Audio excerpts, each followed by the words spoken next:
You're with me, I'm Nana Akua. This is GB News on TV, online and on digital radio. We are Britain's election channel. I'm Nana Akua, and it's time for the Great British Debate this out. And I'm asking, are HMRC AI tax spies the way forward? Now, it's warned that HMRC's £80 million supercomputer takes Big Brother surveillance to a completely new level. It uses AI intelligence, or artificial intelligence, to highlight discrepancies to tax inspectors who then investigate and take action. Great if they do it with big business.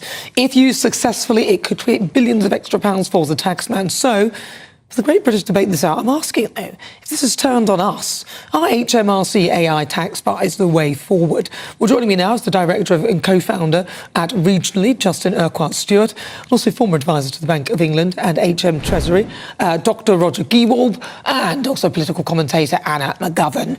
Right, I'm going to start with you. Let's go with you, Justin. Well, what do you think? Are they the way forward?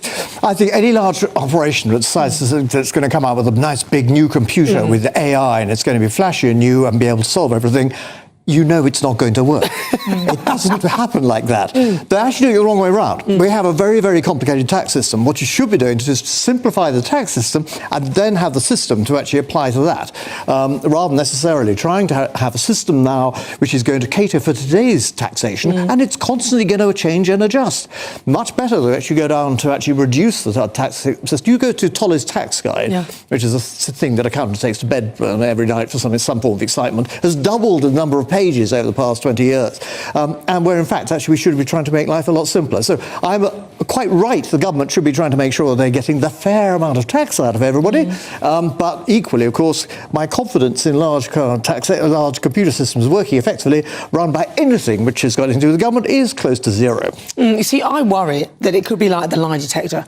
If the lie detector says that you've lied, you've lied. With this AI, if it decides that you have done it wrong or whatever, then you probably literally have no comeback. Roger Gewald, what's your thought on this? I've had a lot of discussions recently on a lot of television shows about AI, and a lot of people are under the misconception that it's reached the stage where it can actually think and make decisions and is almost sentient and has almost reached that point that's called singularity, where it has the same, to put it simply, has the same mental capacities as humans do. My experience of AI, which I use quite a lot, is that it's nothing other than data analysis. That's all it is. Every time I ask, I have an excellent AI app, and every time I ask it something, it fishes up wonderful data for me. But if I ask it to solve a problem, it's pretty ruddy, hopeless. So I think Justin is right. I think that there are several problems with HMRC. Number one, the tax system is indeed unnecessarily, ridiculously complicated. And number two, they have their own bureaucratic inefficiencies, some of which are just ridiculous.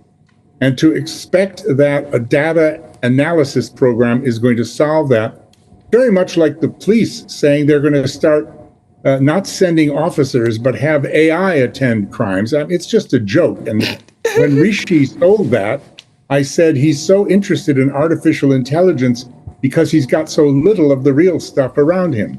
Interesting, very funny. Right, let's go to Anna McGovern. Anna. I think this measure has something incredibly dystopian about this. Now the government is using more AI. But I think as well, this will hit ordinary taxpayers, small business owners and freelancers the hardest. I just think with all of these measures going forward, and especially we're coming up to a general election as well, what's going to be on the mind of the British public when they're making their vote is who is actually going to represent us. And I think one of the key issues is taxation for the British, for all the voters. And for Labour, they've already pledged $555 million to recruit more tax inspectors. And now this, in addition to that, I don't believe I honestly think that there is something incredibly disturbing about this, and I think that actually we should be supporting British people more. You know, we've got bills that are all and taxation's already at a 70-year high, and just the fact that we're introducing a lot more AI into our systems now, I just think there is something incredibly disturbing about this move. Well, some people might argue, though, that it's so complex and actually maybe AI could simplify it in some way and make it slightly more accurate.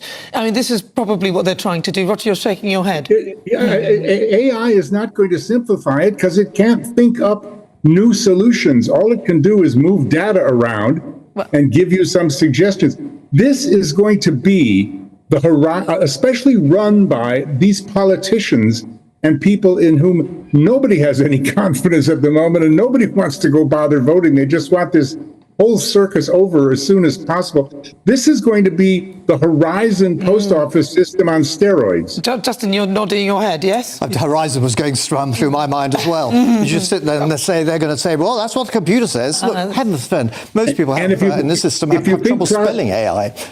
If you think prosecuting a postmaster is one thing, imagine if some HMRC enforcer comes after you based on what this stupid system said. Well, do you know what, Roger? I'll tell the full story in a bit, but the HMRC actually came to me asking me for money that they said I owed them, which I'd already paid them, actually, which they'd added interest on. And then when I tried to explain that I've already paid it, so there's no interest, it was paid on time, the woman argued with me for a while until eventually she went, oh, I see what you mean. Now, I don't know who told her that, but possibly the AI had missed a bit of information on that chain. And I think this is what people are afraid of. And the point that you made, actually, was that it's more likely to go for not the big businesses, Justin. And I'm thinking, surely if they're going to do that, they should be chasing big businesses like Amazon and people like that. Oh, they're the ones who have actually got the strength to try and avoid taxes. And when actually what you should be trying to do is make taxation positive, by which you're actually giving people incentives to say, right, we can give you more help with things like capital gains, we can give you help in terms of investment, things like enterprise investment schemes.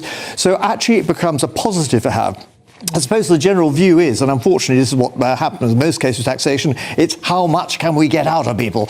And you're at the weakest end if you're a smaller business. And bear in mind, the largest group of employers in this country are smaller businesses. We're very good at setting up smaller businesses. We're pretty bad at financing them. But it's the larger corporations, of course, have better, deeper pockets to be able to fight their way through it. If you're running a small business, you try and fight that one, it's very difficult. Well, listen, I've got to say thank you to you guys because we're running out of time. Director and co-founder of Regionally, Justin Stewart, former advisor to the Bank of England and HM Treasury, Dr. Roger Gewolf, and also political commentator Anna McGovern. Thank you for your thoughts. What do you think? gbnews.com/your say. Still to come. We'll continue with the Great British Debate this hour. I'm asking, are HMRC AI tax fines the way forward? Both parties are talking about it. You will hear the thoughts of my panel, broadcaster and journalist Lizzie Cundy, also former Labour Party advisor Matthew Laza. But first, let's get your latest news with Tatiana Sanchez.